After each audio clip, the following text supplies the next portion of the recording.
Hey, I'm Austin Hamilton. Welcome to Pipeline Playthrough, where I show you the play-by-play of the production pipeline for Taunt to Get Bodied.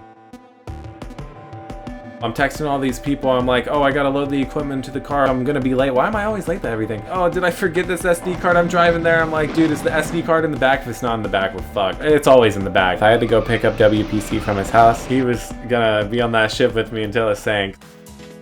We had to do the production design for the day, which was setting up the little table that was in front of the actors. What kind of stuff would be on the table for these sort of guys? So we could have a foreground, a midground, and a background. Made sure to put melee on the table. They're not really playing melee, they're playing ultimate, because that's going to be a lot easier for them to control anyways. I'm not too familiar with gaming in particular. That worked in my favor to be in it. Some of that footage you see me playing, you should say. I think is just real confusion. It's real, like, am I doing this right? Am I doing this wrong? Well, always the process is just having a good breakfast and having coffee and then getting super baked out. For an icebreaker, Mac did this like spiritual meditation where he was like, hey, everybody, excuse me, can I get everyone's attention? Can we just get a group?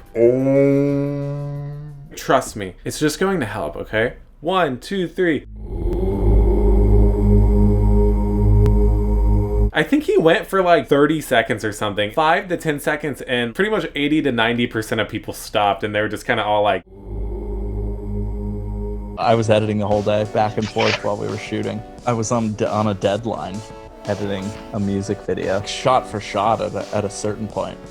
Running back and forth into the room where I had all like the curtains drawn down, all the blackout curtains drawn down, go into the little world and then come out where all the lights were on and everyone was like chilling in a joint and then shoot a monologue. And then I left that night and y'all shot the rest of that in my spot. Like, I don't know where I went, but... The film is about 60% on script and 40% improvisation. You can't really beat that organic feeling of somebody just saying exactly how they feel in that moment. And then we kind of shot through it. We definitely loosened up a lot more as time went on, so it always was fresh every time we did it again. Your character barging in to the game itself is an intrusion upon that relationship. But this intrusion is not just you. It's you in the game. It's you in the gum. As if, like, you know, we share that place together. We live here together. You're like the sketchy friend who we hung out with on occasion, but we don't really know your background or anything. But yeah, I felt anchored to well, and it was an easy transition to come in and out of that and improvise around. When you're acting as the director, which take was the one? I didn't see it on camera. I didn't see it objectively. So that is definitely one of the biggest challenges about acting while also directing. You're seeing the strength of a great working crew on the camera. One of the biggest improvisations that happened on set that day, the third roommate, as he walked in, saw the dead body. He told me, he's killed these people, why wouldn't he kill me too? Yeah, sure. Let's try a couple takes where I strangle you with a GameCube. I strangle GameCube controller.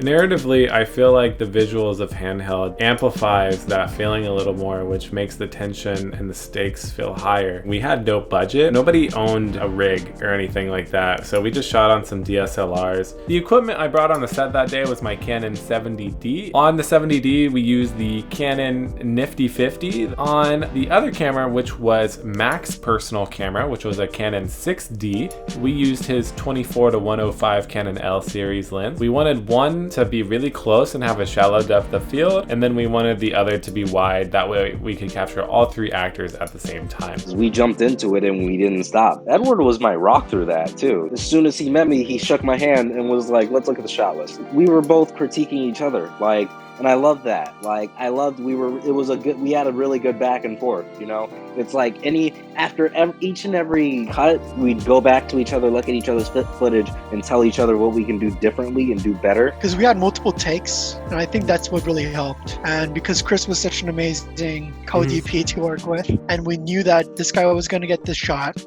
and I was going to get this shot. Then the next take, we have this already, so why film it again? We're going to move on to this angle. If I wouldn't have had two cameras shooting at the same time, this film would have been awful. I barely had enough to make the flow and the pacing of the film as good as I made it, even with all the footage combined.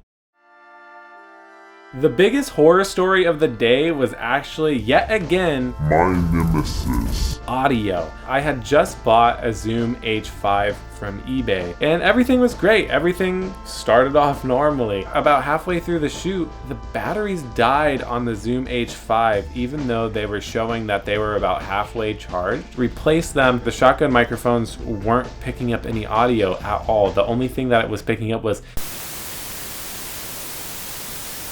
Shit, dude. how are we going to get audio for the rest of the fucking day? It was such a momentum killer. Edward, what a man. Oh my God. He comes up to me and he's like, yeah, I have a Zoom H4n, but it's at my house. You want me to go get it? And I was like, yes, please. And then he went and he did, and he brought it back and it worked and everything was okay. So Edward saved the shoot. And I only bought it like a week or two before, so. Yeah, well, you can't share a set, dude. I want to play Will because It says best 2 out of 3, dude. you act like a Dude. bitch and a baby bitch every Like a time we baby play bitch. any games. Because you're that's what you kind of are, a baby bitch. Okay. Breathe with it. Okay, bro. Okay, whatever, man. Nah, bro, you're just upset because he beat your Yeah, okay, ass. Are you It's okay? not working. Are you okay? Is it? I said, are you okay? Yeah, I'm okay. Okay. I'm worried about you. Like, dude, I haven't got to play anybody in Smash all week, dude. I feel I haven't pretty got to burned. play anybody in Smash all week. I feel pretty because tapped down on I don't this have anybody to play with. I feel like I'm trying to smoke weed and I've got masturbate. nothing. Yo, I love to smoke weed and masturbate. Oh, It's God, not a here we group go. activity. Okay, Not a group okay. activity. Alright, cut. There's some noob stuff that we're doing, bro. Noob? What does that even mean? Dude, you're such a boomer. You never laugh at anything I say. It's never funny. Yeah, just like your face. See? I mean, have you ever like not been naturally talented at something but you love it? No. Chill. Blast your ass right now, dude. Don't talk to me that way. You wax that ass. What? You always say that. Yeah, Fucking, you gotta stop saying that. What are you talking about, dude? Waxing my ass. the word choice. Okay. And when you came in our apartment and put your fucking mouth filth onto our well, grinder, I'm sorry, you dude. said that you Well, hadn't I'm played in sorry. a minute I'm and that you sorry. were I'm feeling sorry. all I'm rusty sorry. and I'm fucking sorry. crusty, and now I'm you're sorry. all Okay, salty. Okay. I get it. Oh. Whose fucking phone is that? Right when you came through the door. I don't know, dude. I didn't even remember how I met you, to be honest. You're not my friend. Chill. What the fuck? This guy about to make out with this big What? guy. What did you just say? What is your deal, bro? What the fuck is This game this? sucks. What's up, guy? Oh, fuck! Near the end of the day, I could just tell that everybody was smoked. I think it was like a 13-hour shoot day.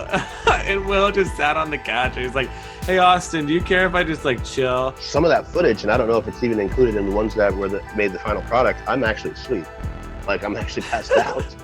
Because that was my question when I was like, hey, can I just get comfortable? And you're like, yeah. I was like, Everyone's pretty baked out at a certain point. So tired, and I remember when you guys like disappeared and I was like, where is everybody? I have to finish this by myself. Being tired was out of the question for me, you know? When I come on to a set, I always have the same mindset, which is like, let's work, you know? However long this takes, we're gonna get it done today. I'll fucking call out of work for this shit. We barely finished on time, and that was the hardest part for me. It was an interesting challenge. Somehow we made it. Somehow. I don't know how, but we did. you can't eat. You can't maintain a healthy relationship with certain people. Like, you have to be able to have that expression. That day really solidified the bonds of the crew together. Friendship bond like hit like some Persona 5. I'm gonna definitely be working with these people again. You're gonna see a lot of the same faces. I feel like that day I found my crew. I can't wait to work on the next one. Real soon, I hope. I miss you, Mac.